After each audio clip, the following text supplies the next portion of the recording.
إن الحمد لله نحمده ونستعينه ونستغفره ونعوذ بالله من شرور أنفسنا ومن سيئات أعمالنا. من يهده الله فلا مضل له ومن يضلل فلا هادي له. وأشهد أن لا إله إلا الله وحده لا شريك له وأشهد أن محمدا عبده ورسوله. يا أيها الذين آمنوا اتقوا الله حق تقاته ولا تموتن إلا وأنتم مسلمون. يا أيها الناس اتقوا ربكم الذي خلقكم من نفس واحدة وخلق منها زوجها وبث منهما رجالا كثيرا ونساء واتقوا الله الذي تساءلون به والأرحام إن الله كان عليكم رقيبا. يا أيها الذين آمنوا اتقوا الله وقولوا قولا سديدا يصلح لكم أعمالكم ويغفر لكم ذنوبكم ومن يطع الله ورسوله فقد فاز فوزا عظيما. أما بعد فإن خير الحديث كتاب الله وخير الهدي هدي محمد صلى الله عليه وسلم وشر الأمور محدثاتها وكل محدثة بدعة وكل بدعة ضلالة وكل ضلالة في النار. أعوذ بالله من الشيطان الرجيم. بسم الله الرحمن الرحيم. ولله الأسماء الحسنى فادعوه بها وذروا الذين يلحدون في أسمائه سيجزون ما كانوا يعملون. معزز حاضرین جمعہ، ہر قسم کی حمد و ثنا اللہ رب العالمین کے لیے لائق اور مناسب ہے، جو تنے تنہا ہماری ہر طرح کی عبادت بندگی نظر و نیاز کا مستحق ہے، جس نے انسانوں کو سیدھے راستے کی رہنمائی فرمائی ہے. بعدہ درود و سلام نازل ہوں تمام نبیوں اور رسولوں پر، بالخصوص ہم سب کے پیارے نبی جناب محمد الرسول اللہ صلی اللہ علیہ وسلم پر. اللہم صلی علیہ وبارک وسلم. معزز حاضرین،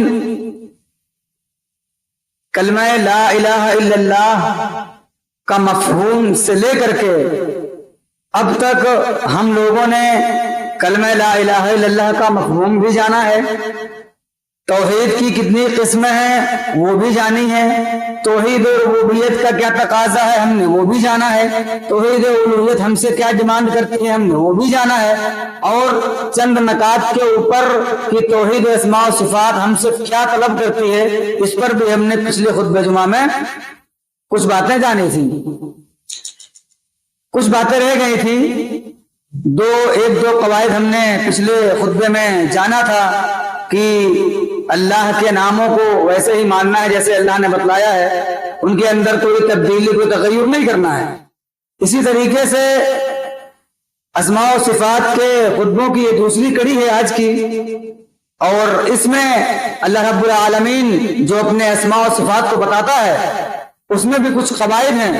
تو قاعدہ نمبر 3 کیا ہے کہ اللہ رب العالمین کے جتنے بھی نام ہیں یہ تمام کے تمام نام توقیفی ہیں، توفیقی نہیں. توفیق معنی ہوتا ہے اللہ کی جانب سے ملی ہوئی توفیق، لیکن توقیف کا معنی ہوتا ہے رک جانا، توقف، ٹھہر جانا. قرآن کے اندر پڑھتے پڑھتے ہم لوگ دیکھتے ہیں کہیں پر میم بنا ہوتا ہے درمیان میں، مطلب کیا یہ وقت لازم ہے، یہاں پر ٹھہرنا ہے. تو توقیف کا مطلب کیا ہوا کہ ٹھہر جانا ہے، رک جانا ہے، یہاں پر اسٹاپ لے لینا ہے ہم کو، اس کے آگے نہیں بڑھنا ہے اور نہ ہی اس سے پیچھے ہٹنا ہے. تو توقیفی کا مطلب کیا ہوا کہ وہاں پر ہم کو رک جانا ہے. معلوم یہ ہوا کہ اللہ کے جتنے نام ہیں یہ سب توقیفی ہیں، ان کو محض عقل سے نہیں پہچانا جا سکتا، ان کو اپنی عقل کی بنیاد پر نہیں پہچانا جا سکتا، اور نہ ہی ان کو عقل کی بنیاد پر لیا جا سکتا ہے، اور نہ ہی ان کو اپنی عقل کی بنیاد پر چھوڑا جا سکتا ہے. کیونکہ ہماری عقل اس لائق ہی نہیں ہے کہ ہم اللہ کے لیے جو نام منتخب کر رہے ہیں یا اللہ کا بتایا ہوا جو نام ہے اس کو ہم چھوڑ رہے ہیں، تو کیا اللہ اس کا مستحق ہے یا نہیں؟ ہماری عقل اس بات کا ادراک نہیں کر سکتی، ہماری عقل وہاں تک نہیں پہنچ سکتی۔ مثال کے طور پر کوئی ایک اچھا نام ہے، مثال کے طور پر ایک صالح نام ہے، صالح کا مطلب کیا ہوتا ہے؟ اچھا، نیک۔ تو کیا ہم لفظ صالح اللہ کے لیے استعمال کر سکتے ہیں؟ نہیں کر سکتے۔ کیوں نہیں کر سکتے؟ کیونکہ ہماری عقل یہ ناقص ہے، اور عقل کو اتنا نہیں پتا ہے کہ اللہ کے لیے کون سا نام ہونا اور اللہ کس نام کا مستحق ہے، ہماری عقل ناقص ہے۔ تو ہمیں توقف اختیار کرنا ہے، خاموشی کرنا ہے، کن چیزوں پر؟ دو چیزوں پر۔ پہلی چیز کیا ہے؟ اللہ کے اسماء و صفات میں ان چیزوں پر توقف اختیار کرنے میں پہلی چیز کیا ہے؟ یعنی جن چیزوں کی رہنمائی یا جن اسماء و صفات کی رہنمائی خود اللہ نے کر دی ہو، خود اللہ نے اپنے کلام کے اندر بتلا دیا ہو۔ اللہ نے جو اپنے لیے نام منتخب کیے ہیں ان ناموں کو اللہ نے قرآن کے اندر بتلا دیا ہو۔ دوسری چیز کیا ہے؟ رسول اللہ نے اپنی احادیث کے اندر، اپنی باتوں کے اندر ان کی رہنمائی فرمائی ہو۔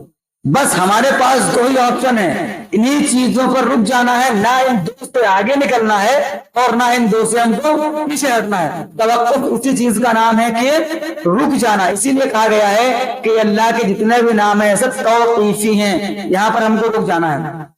کہتے ہیں اسماء اللہ تعالی توقیفیۃ، کہ اللہ کے جتنے بھی نام ہیں یہ سب توقیفی ہیں، لا مجال للعقل فیہا، عقل کو اس میں کوئی عمل دخل ہے ہی نہیں، عقل کی کوئی حیثیت اس میں نہیں ہے۔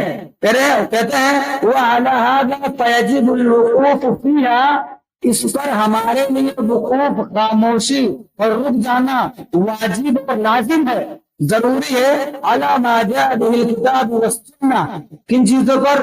جو چیزیں کتاب کے اندر، کون سی کتاب؟ قرآن۔ سنت، کون سی سنت؟ جو ہمارے نبی کا طریقہ، جو ہمارے نبی کی حدیث ہیں۔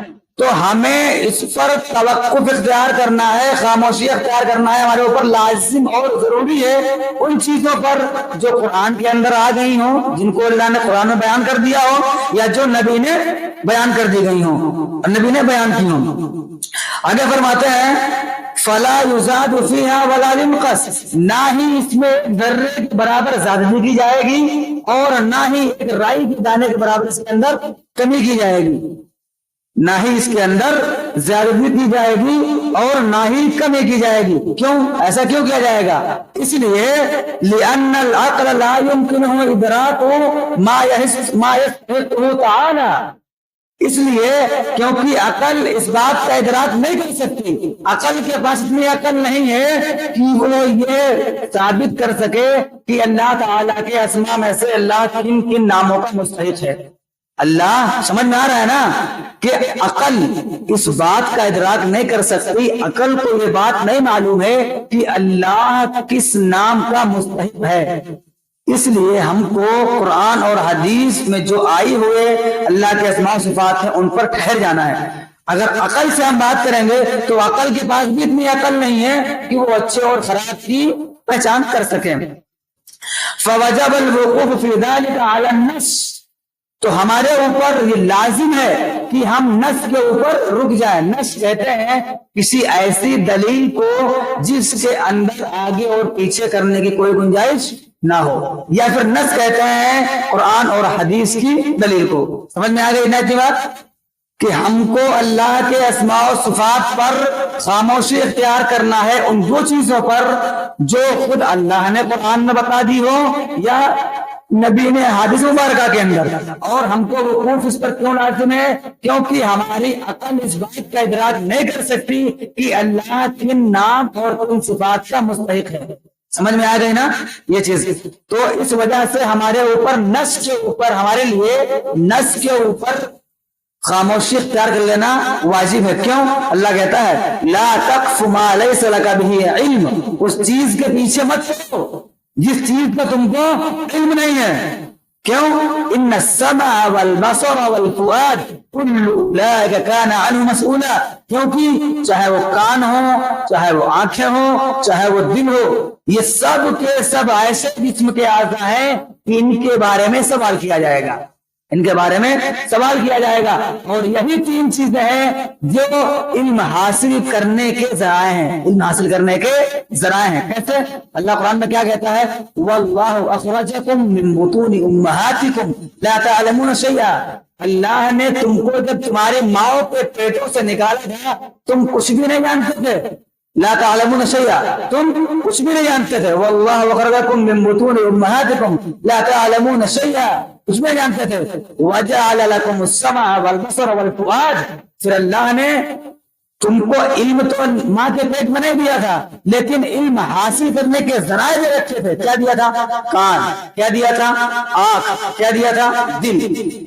کان کا کام کیا ہے؟ وہ سنتا ہے۔ آنکھ کا کام کیا ہے؟ وہ دیکھتا ہے، دیکھ کے علم حاصل کرتی ہیں آپ۔ اور دل اس کو تسلیم کرتا ہے، اچھی ہوتی ہے اس بات کو، اس کو تسلیم کرتا ہے، اس پر یقین کرتا ہے۔ تو پتا کیا چلا کہ جس بات کا ہم کو علم نہیں ہے اس بات کے بارے میں ہم کو اس کے پیچھے نہیں پڑنا ہے۔ لا تقف، تقف کا مطلب کیا ہوتا ہے؟ پیچھے پڑنا، ہم کو پیچھے نہیں پڑنا ہے۔ لہٰذا یہ بات سمجھ میں آ گئی کہ جتنی چیزیں ہم کو بتا دی گئی ہیں انہی چیزوں پر ہم خاموش رہنا ہے، اسی میں ہمارے لیے عافیت اور بھلائی ہے۔ آگے اللہ کہتا ہے کہ قل انما حرم ربی الفواحش، کہ اے نبی آپ کہہ دیجئے کہ ہمارے رب نے فواحش کو حرام کر دیا ہے۔ قل انما حرم ربی الفواحش، ہمارے رب نے فواحش کو، گناہوں کو حرام کر دیا ہے۔ ما ظہر منہا وما بطن، ان میں سے بعض چاہے وہ ظاہر ہوں چاہے وہ چھپے ہوئے ہوں۔ مثال کے طور پر زنا حرام ہے، اب کوئی آدمی چاہے ان کو چھپ کر کے کرے یا کھلے عام کرے، دونوں ہی صورتوں میں یہ حرام ہے، دونوں ہی صورتوں میں یہ حرام ہے۔ آگے کہتا ہے اللہ رب العالمین والإثم، گناہ کو بھی حرام کر رکھا ہے، جھوٹ بولنا گناہ ہے۔ والبغي بغیر الحق، اور ظلم اور سرکشی کو بھی اللہ نے حرام کر رکھا ہے، گناہ۔ کوئی آدمی شراب پیتا ہے تو فی نفسی اپنے ذات کو گناہ کر رہا ہے، کوئی آدمی جھوٹ بولتا ہے فی نفسی اپنے لیے وبال پیدا کر رہا ہے۔ سمجھ میں آ رہی ہے؟ کوئی آدمی نماز چھوڑتا ہے فی نفس ہی اپنے آپ کو گناہ میں مبتلا کر رہا ہے۔ والبغی، اور اگر وہ ظلم کر رہا ہے بغیر الحق، ناحق ظلم کر رہا ہے، ظلم کر رہا ہے، تو اس کی نسبت بندوں سے ہے، تو لہذا دوسرے ہے، لہذا ایسی صورت میں گناہ کو بھی اللہ نے حرام کیا ہے اور ظلم کو بھی حرام کر رکھا ہے۔ اور کس کو حرام کیا ہے؟ وَأَن تُشْرِكُوا بِاللَّهِ مَا لَمْ يُنَزِّلْ بِهِ سُلْطَانًا، اور اللہ کے ساتھ تم کسی چیز کو شریک کرو جس کی اللہ نے کوئی دلیل بھی حاصل نہیں کی ہے، یہ بھی اللہ نے تمہارے اوپر حرام کر رکھی ہے۔ اور آگے فرمایا وَأَن تَقُولُوا عَلَى اللَّهِ مَا لَا تَعْلَمُونَ، اور یہ بھی حرام کر دیا ہے کہ جس بات کا تم کو علم نہیں ہے تم اللہ کے مطابق، اللہ کے مطابق ان باتوں کو معلوم کرو، ان باتوں کو بولو۔ تو پتہ کیا چلا، جب آپ اس آیت کریمہ کے اوپر غور کریں گے تو آپ کو یہ بات معلوم چلے گی کہ دیکھیے گناہ کی سنگینی بڑھتی جا رہی ہے۔ پہلے اللہ نے حرام کیا فواحش کو، پھر اللہ کہتا ہے کہ وہ فواحش گناہ کے کام ظاہر ہوں گے تو بھی حرام، چھپے ہوئے ہوں گے تو بھی حرام، اسی طریقے سے اپنی ذات کے اندر گناہ ہوں گے تو بھی حرام، ظلم کرو گے تو بھی حرام، شرک کرو گے تو بھی حرام۔ اور شرک سے اللہ نے اس کو ذکر کیا ہے کہ جس بات کا تم کو علم نہیں ہے اس بات کو اللہ کے لیے ثابت کرو، اللہ کے اوپر جھوٹ باندھو۔ شرک سے بھی بڑا گناہ اللہ نے بتایا، سنگی نہیں دیکھے پہلے، جرم کتنا بڑھتا جا رہا ہے۔ ایک آدمی گناہ کرتا ہے، گناہ کے اندر آیا، اس کے بعد وہ ایسا گناہ کرتا ہے جو ظاہر ہو یا باطن ہو وہ بھی حرام، ایسا گناہ کرتا ہے جو اس سے نفس کے لیے وہ بھی حرام، جو ظلم ہے وہ بھی حرام، شرک بھی حرام، اور یہ بھی حرام ہے کہ اللہ کے لیے ان باتوں کا یا ان چیزوں کا اثبات کرنا، گڑھ لینا، بنا لینا جو اللہ نے نہیں بتایا ہے، بغیر علم کے تم ان باتوں کو بتاؤ گے تو یہ بھی حرام ہے۔ تو اب بات سمجھ میں آ گئی، اللہ کے جتنے بھی اسماء و صفات ہیں وہ توقیفی ہیں۔ ہم کو قرآن اور حدیث کے دلائل آ جانے کے بعد اسٹاپ، رک جانا، ہماری زبان کا، ہماری عقل کا وہاں پر بریک لگ جانا ہے، پاور بریک۔ اب اس کی آگے کھسک نہیں سکتی ایک انچ بھی۔ کیوں؟ کیونکہ ہمارے اللہ نے اور ہمارے رب نے ہم کو روک دیا ہے۔ اچھا یہ سب کیوں کیا گیا ہے؟ اس لیے کیونکہ وَلِأَنَّ تَسْمِيَتَهُ تَعَالَى بِمَا لَمْ يُسَمَّ بِهِ نَفْسُهُ أَوْ إِنْكَارِ مَا سَمَّ بِهِ نَفْسُهُ جِنَایَةٌ فِي حَقِّهِ تَعَالَى۔ یہ اس لیے بیان کیا گیا ہے کہ رک جاؤ، کیونکہ جو چیزیں اللہ نے یعنی جو اسماء و صفات اللہ نے اپنے لیے منتخب نہیں کیے ہیں ان چیزوں کا گڑھ لینا، یا جو چیزیں اللہ نے جو اسماء و صفات اللہ نے اپنے لیے ثابت کی ہیں ان کا انکار کرنا، یہ اللہ کے حق میں جرم ہے۔ اللہ کے حق میں جرم ہے۔ تو اللہ کے حق میں جرم کرنے سے ہم کو بچنے کے لیے کیا کرنا ہے؟ قرآن اور احادیث، بس یہاں پر رک جانا ہے اللہ کے اسماء و صفات کے اندر۔ بات سمجھ میں آ رہی ہے نا؟ بات واضح ہے کہ ہم کو یہاں پر اللہ کے اسماء و صفات میں قرآن اور حدیث کے دلائل پر رک جانا ہے۔ پہلی بات اس لیے کہ ہم اپنی عقل سے کچھ سوچ نہیں سکتے، کیونکہ عقل اس بات کا ادراک نہیں کر سکتی۔ دوسری چیز یہ کیونکہ جن چیزوں کو اللہ نے اپنے لیے منتخب کیا ہے، اپنے لیے اسماء کو، اپنے لیے صفات کو، ان کا انکار کرنا، یا جن چیزوں کو اللہ نے جن صفات اور اسماء کو اللہ نے اپنے لیے نہیں منتخب کیا ہے ان کو بڑھانا، یہ اللہ کے حق میں جرم ہے۔ فوجب سلوک الادب فی ذلک، تو اس سلسلے میں یعنی اللہ کے اسماء و صفات میں یہ سلوک اور ادب کا پہلو ہمارے اوپر لازم اور واجب آتا ہے کہ ہم ادب کا پہلو اختیار کریں، والاختصار ما جاء بالنص، اور وہاں پر ٹھہر جائیں، اختصار کا اپنے اوپر لازم کر لیں ان چیزوں پر جو نص کے اندر ہیں یعنی قرآن اور حدیث کے اندر ہیں۔ کیا ہے؟ وَلِلَّهِ الْأَسْمَاءُ الْحُسْنَى فَادْعُوهُ بِهَا، کہ اللہ کے بہت پیارے پیارے نام ہیں تو تم انہی ناموں کے ذریعے سے وَذَرِ الَّذِينَ يُلْحِدُونَ فِي أَسْمَائِهِ، اور جو اللہ کے ناموں کے اندر کجی اختیار کرتے ہیں، توڑ کر مروڑ کر، یا کسی بات کا اقرار کر کے، کسی بات کا انکار کر کے، کسی بات کے معنی کو بدل کر کے ان کو اختیار کرتے ہیں، ان کو چھوڑ دو۔ کیوں؟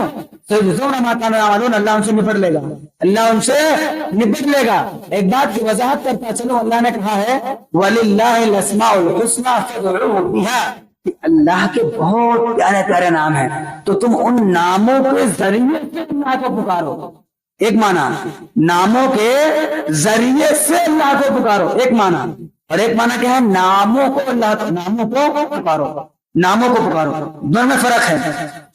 ناموں کے ذریعے سے پکارنے کا مطلب کیا ہے؟ تو رحمان ہے، تو رحیم، غفور، تو عزیز ہے، یہ ناموں کے ذریعے سے، ناموں کا وسیلہ اللہ تو رحمان ہے، تو رحمت کا وسیلہ اکمال ہے۔ کیا ہے؟ ناموں کے ذریعے سے پکارنا۔ کیا ہے؟ اللہ اللہ، تصوف کے اندر کیا ہے؟ اللہ اللہ اللہ، ناموں کا بھی نہیں ہے کہ آدمی بیٹھ کر کے کونے میں دنیا کے تمام چیزوں کو چھوڑ دے، بال بچوں کو، اولاد کو، گھر بار کو، بزنس کو، سب کو چھوڑ دے اور ایک کونے میں بیٹھ کر اللہ اللہ اللہ کہے۔ یہ مطلب نہیں ہے ذات کریمہ کا۔ مطلب کیا ہے؟ اللہ کے ناموں کے ذریعے سے، ناموں کے وسیلے سے اللہ کو پکارا جائے۔ اللہ تو رحمان ہے، تو رحیم ہے، تو کریم ہے، تو غفور ہے، تو بخشنے والا ہے، تو رحم کرنے والا ہے، یہ مطلب ہے۔ سمجھ میں آگے نا بات؟ ناموں کو نہیں پکارنا، ناموں کو پکارنے کا مطلب یہ نہیں کہ نام ہی نہیں لینا ہے، ناموں کو ایسے ان کا ورد نہیں کرنا ہے جو کتاب سنت کے مخالف ہے، ایسے ان کا ورد کرنا ہے جن کی رہنمائی خود اللہ نے کی ہو یا اللہ کے نبی نے کی ہو۔ قاعدہ نمبر 4 کیا ہے؟ کہ اللہ کے نام کسی مخصوص عدد میں متعین نہیں ہے، اللہ کے نام کسی مخصوص عدد میں متعین نہیں ہے۔ کوئی بھی آدمی اللہ کے ناموں کے نمبر نہیں بتا سکتا کہ اللہ کے اتنے ہی نام ہیں۔ کیوں؟ اس لیے ابن حسین رحمہ اللہ فرماتے ہیں اسماء اللہ تعالی غیر محصورۃ بعدد معین، کہ کسی بھی عدد معین میں اللہ کے اسماء کو محصور نہیں کیا جا سکتا کہ اللہ کے اتنے ہی نام ہیں، ایسا نہیں ہے۔ کیوں؟ ایسا کیوں؟ ایسا اس لیے کیا پیارے نبی نے ہم کو بتلایا ہے۔ پیارے نبی فرماتے ہیں ان للہ، پیارے نبی فرماتے ہیں کہ اسألک بکل اسم هو لک، کہ اے اللہ میں تجھ سے ان تیرے ناموں کے وسیلے سے دعا کرتا ہوں، پکارتا ہوں، تیرے ان ناموں کو پکارتا ہوں، سمیت بھی نفسک، جس سے تو نے اپنے آپ کو متصف کیا ہے، یعنی جو تو نے اپنا نام رکھا ہے میں انہی ناموں سے تجھ کو پکارتا ہوں، ٹھیک ہے؟ او انزلتہ فی کتابک، یا ان ناموں سے جو تو نے اپنی کتاب کے اندر نازل کیا ہے، او علمتہ احدا من خلقک، یا تو نے اپنے بندوں میں سے کسی بندے کو وہ نام بتلائے ہوں، او استأثرت به فی علم الغیب عندک، یا ان ناموں میں سے جو تو نے غیب میں اپنے پاس چھپا رکھے ہیں۔ پتا چلا کہ اللہ کے جو اسماء و صفات ہیں وہ 3 کیٹیگری ہیں، ان کی کتنی کیٹیگری ہیں؟ 3۔ پہلی کیٹیگری کیا ہے کہ اللہ نے ان ناموں کو اپنے نام سے اپنے لیے منتخب کیا ہے، اپنا نام رکھا ہے، اور نام رکھا ہے، تو وہ نام رکھ لیا تو پتہ چلے گا۔ او انزلتہ فی کتابک، یا تو اللہ نے ان ناموں کو کتاب کے اندر، قرآن کے اندر نازل کیا ہے، او علمتہ من خلقک، یا اپنے بندوں میں سے کسی بندے کو بتایا ہے، یا پھر ان اسماء میں سے اپنے پاس کچھ اسماء اللہ نے غیب میں رکھے ہیں۔ وَعِندَهُ مَفَاتِيحُ الْغَيْبِ لَا يَعْلَمُهَا إِلَّا هُوَ، اور غیب کی کنجیاں اللہ کے پاس ہیں، اس کے علاوہ کوئی نہیں جانتا۔ یہ حدیث بتلاتی ہے کہ اللہ کے ناموں کے لیے کسی خاص گنتی کا ثبوت دینا یا ثابت کرنا یہ درست نہیں ہے۔ یہ بات سمجھ میں آ گئی؟ سمجھ میں آ گئی کہ اللہ کے نام جو ہیں وہ کسی خاص تعداد میں معین نہیں ہیں۔ اب یہاں پر ایک اعتراض ہو سکتا ہے، کون سا اعتراض؟ کہ اللہ کے نبی نے مسلم شریف کی روایت میں بتایا ہے کہ اللہ کے تو 99 نام ہیں، اور آپ کہہ رہے ہیں اللہ کے نام کی کوئی گنتی معین نہیں ہے، متعین نہیں ہے۔ جی، تو اس حدیث کو بھی دیکھ لیتے ہیں۔ کہتے ہیں کہ ان للہ 99 اسماء، کہ اللہ کے 99 نام ہیں، 100 غیر واحدۃ، 100 سے ایک کم، 100 سے ایک کم اللہ کے 99 نام ہیں۔ من جن ناموں کی حفاظت کرے ان کو یا تو جنت میں داخل ہو جائے گا۔ یہ سامنے آ گئی۔ پہلی حدیث کیا آئی؟ اللہ کے نام مخصوص آدھ میں معین نہیں ہے، متعین نہیں ہے۔ دوسری حدیث کیا آئی؟ کہ اللہ کے 99 نام ہیں، جو ان کو یاد کر لے، ان کی حفاظت کر لے، وہ جنت میں داخل ہو جائے گا۔ تو پہلے احصاء کا مطلب سمجھ لیتے ہیں۔ احصاء کا مطلب کیا ہے؟ کہتے ہیں وَمَعْنَا إِحْصَاءِ أَسْمَاءِ اللَّهِ أَن يُعْرَفَ لَفْظُهَا وَمَعْنَاهَا۔ احصاء کا مطلب کیا ہے؟ حفاظت کرنے کا مطلب کیا ہے؟ کہ بندہ ان کے الفاظ کو جانتا ہو، بندہ ان کے الفاظ کو جانتا ہو، رحمان، رحیم، کریم، عزیز، غفور، عزت کیا ہے؟ رؤوف کیا ہے؟ یہ لفظ ہیں، ان لفظ کو جاننا ضروری ہے۔ احصاء کا مطلب یہ ہوا، وَلَفْظَهَا، اور اس کے لفظ کو جاننے کا مطلب کیا ہوا؟ ان الفاظ کو جاننا، رحمان، رحم، وَمَعْنَاهَا، اور ان کے معنی کو بھی جانتا ہو۔ رحمان اللہ رحم کرنے والا ہے، رحیم اللہ بہت رحم کرنے والا ہے، الغفور اللہ غفور ہے، مغفرت کرنے والا ہے، عزیز اللہ غالب ہے، الحاکم اللہ حاکم والا، اللہ حاکم ہے، اللہ فیصلہ کرنے والا ہے، مالک اللہ مالک ہے۔ کیا چلا؟ احصاء کا مطلب کیا ہے؟ لفظ کو جاننا، لفظ کے معنی کو جاننا، اور آخری چیز کیا ہے؟ وَيَتَعَبَّدَ لِلَّهِ بِمُقْتَضَاهَا، اور وہ الفاظ، اللہ کے وہ نام جس چیز کا تقاضا کرتے ہیں ان کو اپنی عبادت کے اندر شامل کرنا۔ اللہ کے ناموں کو، ان کو یاد کرنا، ان کی حفاظت کرنا جنت میں داخلے کے لیے 3 چیزوں کا تقاضا کرتے ہیں۔ ان لفظ کو جاننا، اس کے معنی کو جاننا، اور وہ لفظ اور معنی اللہ کی عبادت میں جس چیز کا تقاضا کرتے ہیں، ڈیمانڈ کرتے ہیں، اس تقاضے کو بھی جاننا۔ اس تقاضے کو بھی جاننا کیسے؟ اللہ مالک ہے، اللہ اکیلا ہے۔ جیسے کہ جب تم نے جان لیا کہ فَإِذَا عَلِمَ أَنَّهُ الْأَحَدُ، جب تم نے یہ جان لیا کہ اللہ ایک ہے، عہد لفظ، عہد کیا ہے؟ لفظ، لفظ سمجھ میں آ گیا. اس کے بعد اس کا معنی کیا ہے؟ ایک. اب یہ لفظ ایک، لفظ کیا ہے؟ عہد، اس کا معنی کیا ہے؟ ایک. اب اس کا تقاضا کیا ہے کہ جب اللہ ایک ہے تو عبادت بھی اسی کی جائے گی، عبادت بھی اسی کی جائے گی. یہ ہے لفظ اور معنی کا تقاضا، لفظ اور معنی کا تقاضا. سمجھ رہے ہیں؟ لفظ اور معنی کا تقاضا سمجھ رہے ہیں نا، کہ معنی اور لفظ جس بات کا تقاضا کرتا ہے عبادت کے اندر اس کو لانا ہمارے لیے لازمی اور ضروری ہے. اسی طریقے سے جب اگر ایک ہے تو اس کے علاوہ کسی کو بھی شریک نہیں کرنا اس کی عبادت میں. وَإِذَا عَلِمَ أَنَّهُ الرَّزَّاقُ، اور جب یہ بات تم نے جان لی کہ اللہ رزاق ہے، رزق دینے والا ہے. ایک ہوتا ہے رازق اور ایک ہوتا ہے رزاق. رازق رزق دینے والا، رزاق بہت زیادہ رزق دینے والا. کون ہے؟ اللہ ہے.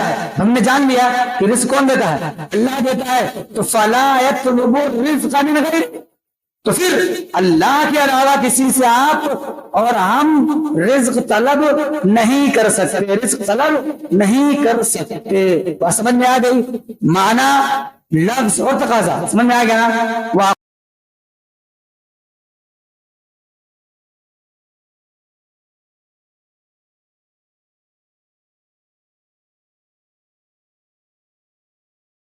تو ابھی تک یہ بات واضح نہیں ہوئی ہے، کیونکہ ایک حدیث کے اندر اللہ کے تمام ناموں کی کوئی تعداد متعین نہیں. دوسری حدیث کے اندر جو مسلم شریف کے اندر موجود ہے، بخاری کے اندر بھی ہے کہ اللہ کے 99 نام ہیں. ابھی تک دونوں حدیثوں کے اندر بظاہر تعارض ہے، بات سمجھ میں نہیں آئی ہے.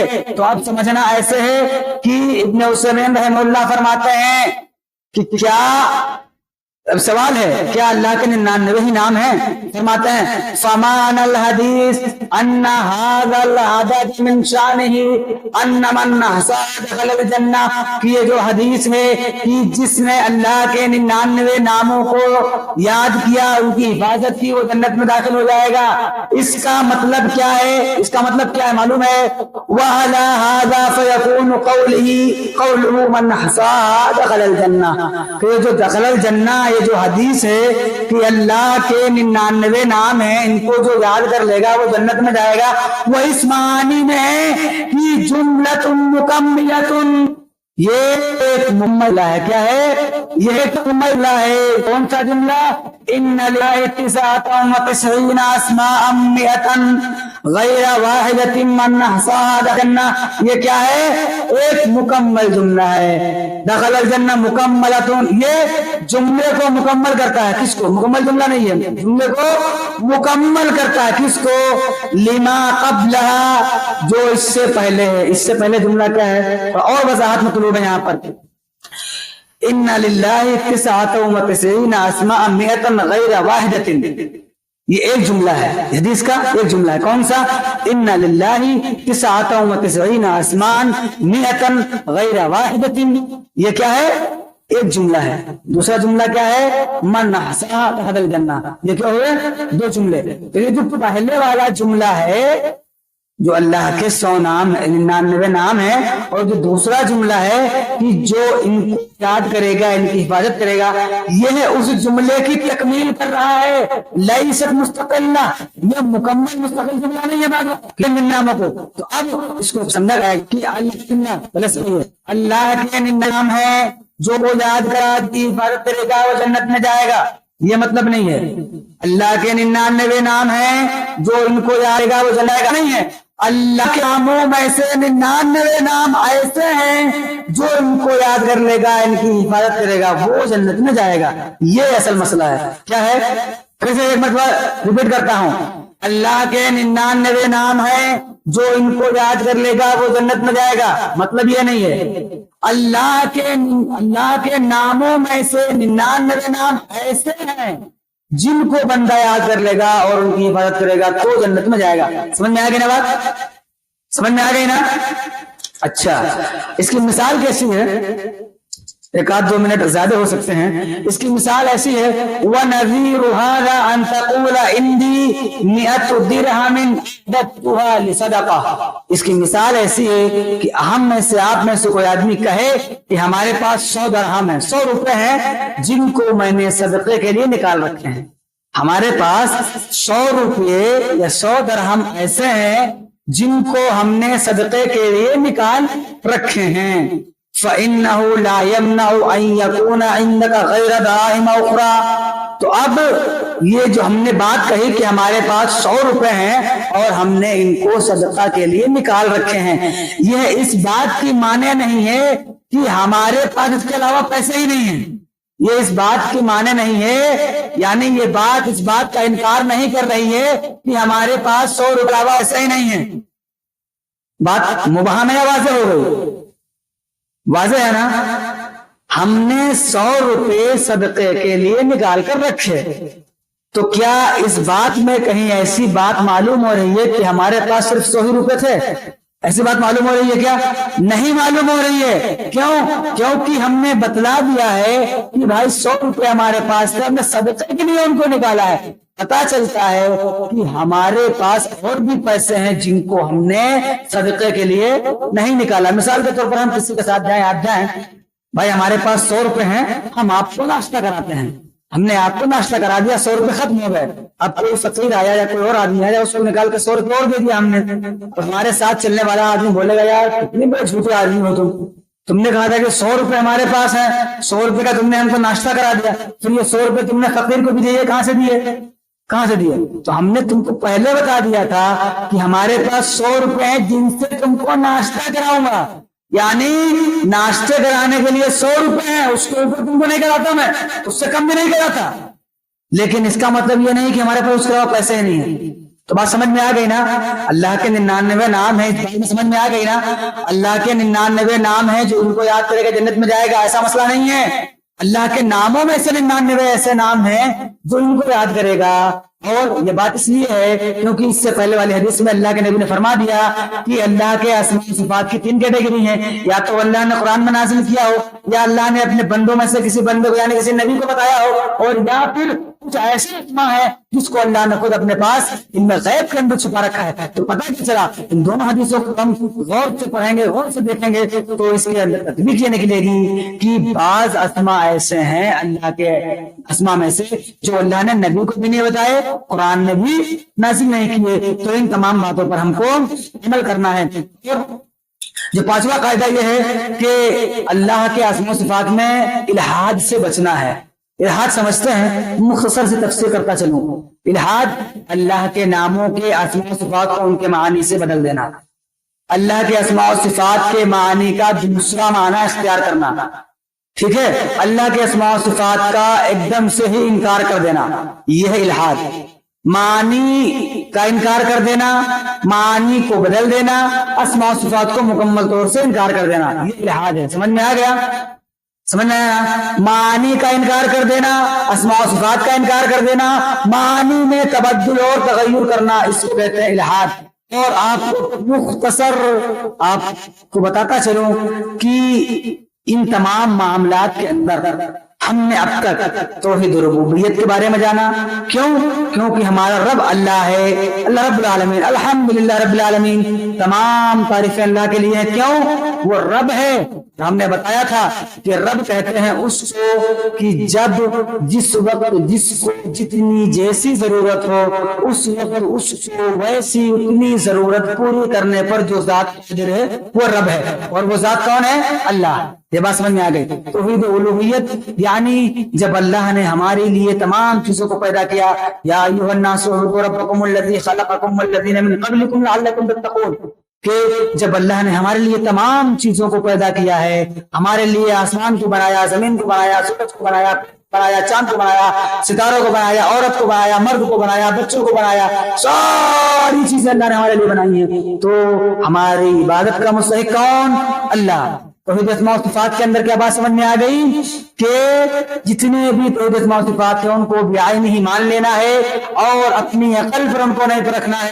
یہ سب توقیفی ہیں، اللہ نے نبی نے جو بتا دیا وہاں پر رک جانا ہے، اور ان سے کیا کیا معنی مراد لینا ہے، اور ان کا ان کا تعین کب ہوگا، ان کو یاد کر کے جنت میں جانے کا مقصد کب حاصل ہوگا، جب ان کے لفظ کو بھی جانے، ان کے معنی کو بھی جانے، اور لفظ اور معنی کیا تقاضا کر رہا ہے ہماری عبادت کے اندر، اس طرح عمل کریں تو ایسی صورت میں ہم کو جنت ملے گی۔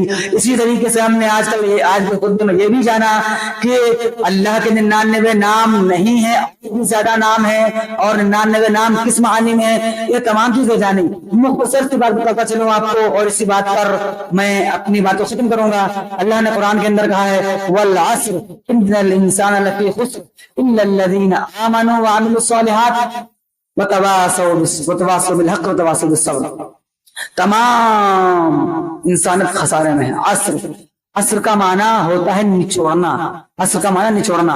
ایک مثال سے سمجھیے کہ ہم جب گرمی کا موسم آتا ہے تو جو گنے کا جوس بیچتے ہیں ان کے پاس جاتے ہیں رس لینے کے لیے، پینے کے لیے، تو وہ جو کولو ہوتا ہے اس کے اندر گنے کو اس کا رس نکالتے ہیں، اس کے اندر وہ گنا ڈالتے ہیں، پھر اس کو ٹائٹ کرتے ہیں، پھر جب تک کہ اس کے اندر ایک بھی قطرہ رہتا ہے وہ اس کو اس کے اندر ڈالتے رہتے ہیں، یہاں تک کہ پورا رس نچوڑ لیتے ہیں، پورا رس نچوڑ لیتے ہیں۔ بات سمجھ میں آ رہی ہے نا؟ پورا رس نچوڑ لیتے ہیں۔ تو ہماری زندگی کے ایام اوقات اس گنے کے رس کی طرح سے نچوڑے جا رہے ہیں، یہ ویسے ہی رفتہ رفتہ گزر رہے ہیں۔